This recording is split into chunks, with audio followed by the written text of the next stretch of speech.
গণ আন্দোলনের মুখে পৃথিবীর নানা দেশে স্বৈরাচার পতনের ইতিহাস নতুন নয়, কিন্তু সরকারের পতনের পর সরকার প্রধান সহ একসাথে ৩০০ সংসদ সদস্য পালিয়ে যাওয়ার ঘটনা শুধু বাংলাদেশ নয়, তাবৎ দুনিয়ায় বিরল। শুধু রাজনৈতিক সংশ্লিষ্ট ব্যক্তিরাই নন, যারাই গত ১৬ বছর শেখ হাসিনাকে স্বৈরাচার হয়ে উঠতে সাহায্য করেছেন, এমন ব্যক্তি মসজিদের ইমাম থেকে শুরু করে মন্দিরের পুরোহিত, আন্দোলনের মুখে পালিয়ে গেছেন সবাই। আর এমনই বিরল ঘটনার সাক্ষী হল বিশ্ববাসী, যে ঘটনাটি ছিল ২০২৪ সালের সবচেয়ে আলোচিত ঘটনা। ২৪-এর ছাত্র জনতা জুলাই আন্দোলনের অদ্যপান্ত জানাচ্ছেন বিশেষ প্রতিনিধি মহিবুল্লাহ মহিব। ২০২৪ সালে অভূতপূর্ব এক অভ্যুত্থানের আলোয় উদ্ভাসিত বাংলাদেশ। মাত্র আড়াই সপ্তাহে ছাত্র জনতার উদ্বেলিত উৎসাহে রক্তকালি দিয়ে ঢাকা এবং সারা দেশের রাজপথে যে ইতিহাস লেখা হলো তা বিশ্বের ইতিহাসে বিরল। কেউ বলেন জুলাই বিপ্লব, কারো কাছে ২৪-এর অভ্যুত্থান, আবার কেউ বলছেন ছাত্র জনতার আন্দোলন। যে আন্দোলনের মুখে ৫ আগস্ট দেশ ছেড়ে পালিয়ে পার্শ্ববর্তী দেশ ভারতে আশ্রয় নেন গণতন্ত্রের মানসকন্যা থেকে স্বৈরাচার হয়ে ওঠা শেখ হাসিনা। কদিন আগেও শেখ হাসিনা পালায় না বলে যে আস্ফালন উচ্চারিত হয়েছে গণভবনে, ৫ আগস্ট ৪৫ মিনিটের প্রস্তুতিতে সমস্ত অহংকারের কাগুজে বাঘ জনজোয়ার ভাসিয়ে দিয়ে তিনি দেশ ছেড়ে পালাতে বাধ্য হন। গত ১৫ বছর ধরে মানুষের ভোট দিতে না পারা, বিরোধী মত দমনে হত্যা, গুম আর নির্বিচার মামলায় জেলে পুরে রাখার সব ক্ষোভ যেন উথলে ওঠে ছাত্র জনতার আন্দোলনে।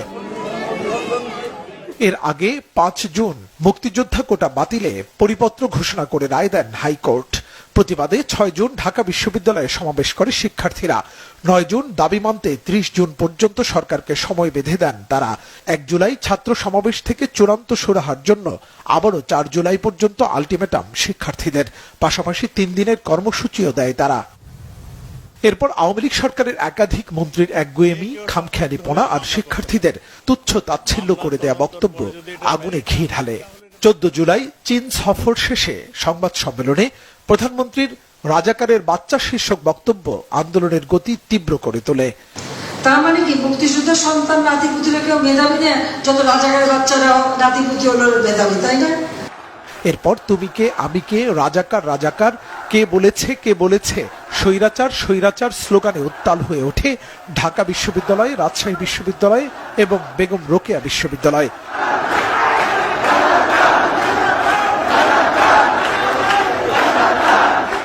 ১৫ই জুলাই রাজাকার স্লোগানের জবাব দিতে ছাত্রলীগকে উস্কে দেন আওয়ামী লীগ সাধারণ সম্পাদক ওবায়দুল কাদের।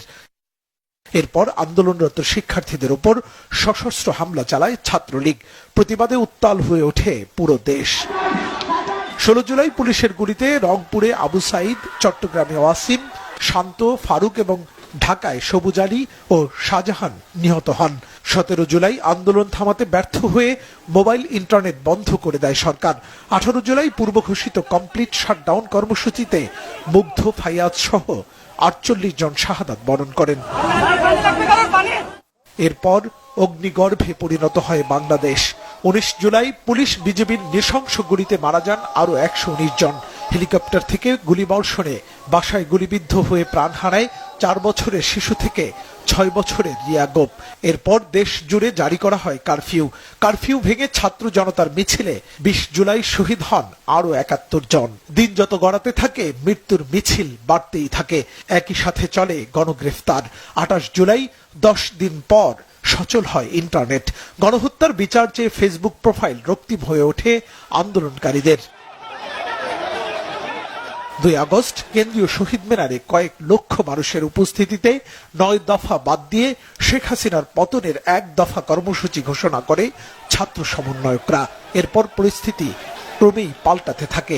৪ আগস্ট বিক্ষোভ মিছিলে হামলা চালায় আওয়ামী সন্ত্রাসীরা। এদিনেও ১৩০ জন শাহাদাত বরণ করেন।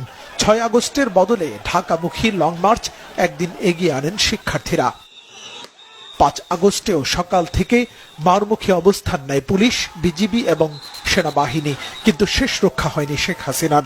মানুষের সব ক্ষোভ উগরে পড়ে গণভবন আর প্রধানমন্ত্রীর কার্যালয়ে। ১৬ বছরের স্বৈর শাসনের শৃঙ্খল থেকে মুক্ত হয় বাংলাদেশ।